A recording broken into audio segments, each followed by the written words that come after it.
எப்படி அழகாக சொன்னார் தெரியுமா? இவர்களெல்லாம் தேர்ச்சி பெற்று விட்டார்கள்.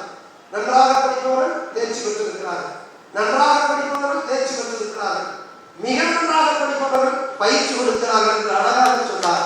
இப்படிப்பட்ட நுணுக்கமானவர் இந்த நுணுக்கத்தை நீங்கள் புரிந்து கொள்ள வேண்டும் என்பதற்காக நான் சொல்லுவேன்.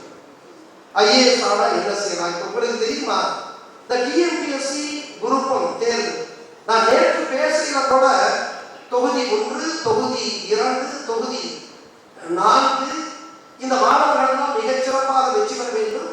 அதை போல யூபிஎஸ்சி சிவில் சர்வீஸ் எக்ஸாமினேஷன் மாணவர்கள் வெற்றி பெற வேண்டும் என்று நான் இங்கே பேசுகிறேன். அதுக்கு முன்னாடி பேசினவரே என்ன சொன்னாரு? இப்ப சகாயம் சாரு இந்த தொகுதி திருச்சி கிழக்கு தொகுதியில் நிற்க போறாரு சந்தேகம் இருக்கு அப்படின்னு. பிரச்சனை அல்வா நான் மாணவர்கள்ட்ட பேசுறேன். நான் திருச்சி கிழக்கு தொகுதியா என்பது பிரச்சனை அல்ல, தொகுதி 1 நீ வெற்றி பெற போகிறாயா என்பதுதான் பிரச்சனை. என்னுடைய வெற்றியை பற்றி எல்லாம் கவலைப்படவில்லை. லட்சியவாதி தன் பதவியை இழந்தாலும் அவன் என்றைக்குமே வெற்றி இழவானவனாகத்தான் இருக்கிறான் என்பது புரியுது.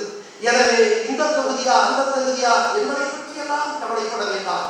அன்பிற்குரியவர்களே, இந்த டிஎன்பிஎஸ்சி தேர்விலே தமிழுக்கு முக்கியத்துவம் கொடுக்கிறார்.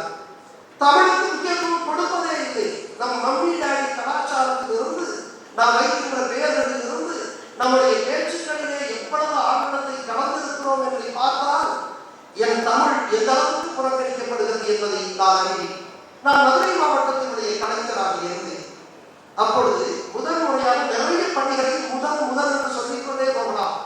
வேட்டி நிலத்தை தமிழ்நாட்டிற்கு அறிமுகப்படுத்தியதே நாங்கள் தான். நான் என்று சொல்வதற்கு தயங்குகிறேன். நாங்கள் தான் முதல் முறையாக இந்தியாவிலே தன்னுடைய சொத்து கணக்கை பகிரங்கமாக பொது வழியில் வெளியிட்டது நான் தான் என்று சொல்லவில்லை, நாங்கள் தான் என்று சொல்லுகிறோம். அப்படியாக விவசாயிகளுடைய கூட்டத்தை கலைச்சேர்க்கையை நடத்த வேண்டாம், அவன் வாழ்கின்ற கிராமங்களிலே நாம் நடத்தலாம் என்று நான் மதுரை கலைஞராக இருந்தபோது உசுரப்பட்டிக்கு அருகே இருக்கக்கூடிய செல்வப்பட்டி அருகே பரமாபுரம் என்கிற கிராமத்திலே நான் எப்படி அழகாக சொன்னார் தெரியுமா?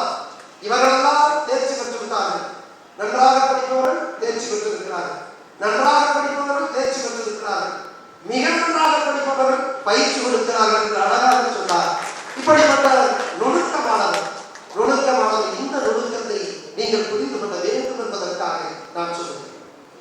ஐஏஎஸ் ஆனா என்ன செய்யலாம்? உங்களுக்கு தெரியுமா, இந்த டிஎன்பிஎஸ்சி குரூப் 1 தேர்வு நான் நேற்று பேசுகிற கூட தொகுதி 1, தொகுதி 2, தொகுதி 4 இந்த மாணவர்கள் தான் மிகச் சிறப்பாக வெற்றி பெற வேண்டும்.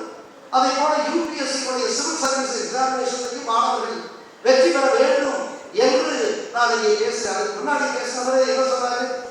இப்ப சகாயம் சாரு இந்த தொகுதி திருச்சி கிழக்கு தொகுதியில் நிற்க போறாரு சந்தேகம் இருக்கு அப்படின்னு.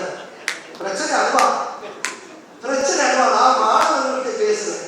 நான் திருச்சி கிழக்கு தொகுதியா என்பது பிரச்சனை அல்ல, தொகுதி 1 நீ வெற்றி பெற போகிறாயா என்பதுதான் பிரச்சனை. என்னுடைய வெற்றியை பற்றி எல்லாம் கவலைப்படவில்லை. லட்சியவாதி தன் பதவியை இழந்தாலும் அவன் என்றைக்குமே வெற்றி இழவானவனாகத்தான் இருக்கிறான் என்பது புரியுது.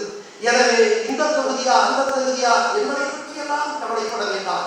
அன்பிற்குரியவர்களே, இந்த டிஎன்பிஎஸ்சி தேர்விலே தமிழுக்கு முக்கியத்துவம் கொடுக்கிறார். தமிழுக்கு முக்கியத்துவம் கொடுப்பதே இல்லை. நம் மம்மி டாடி கலாச்சாரத்திலிருந்து நாம் வைக்கின்ற பெயர்களிலிருந்து நம்முடைய பேச்சுக்களிலே எவ்வளவு ஆவணத்தை கலந்திருக்கிறோம் என்பதை பார்த்தால் என் தமிழ் எந்த அளவுக்கு புறக்கணிக்கப்படுகிறது என்பதை நான் அறிவேன். நான் மதுரை மாவட்டத்தினுடைய கலைஞராக இருந்தேன். அப்பொழுது முதல் முறையாக நிறைய பள்ளிகளில் முதல் என்று சொல்லிக்கொண்டே போகலாம். வேட்டி நிலத்தை தமிழ்நாட்டிற்கு அறிமுகப்படுத்தியதே நாங்கள் தான். நான் என்று சொல்வதற்கு தயங்குகிறேன். நாங்கள் தான் முதல் முறையாக இந்தியாவிலே தன்னுடைய சொத்து கணக்கை பகிரங்கமாக பொது வழியில் வெளியிட்டது நான் தான் என்று சொல்லவில்லை, நாங்கள் தான் என்று சொல்லுகிறோம். அப்படியாக விவசாயிகள்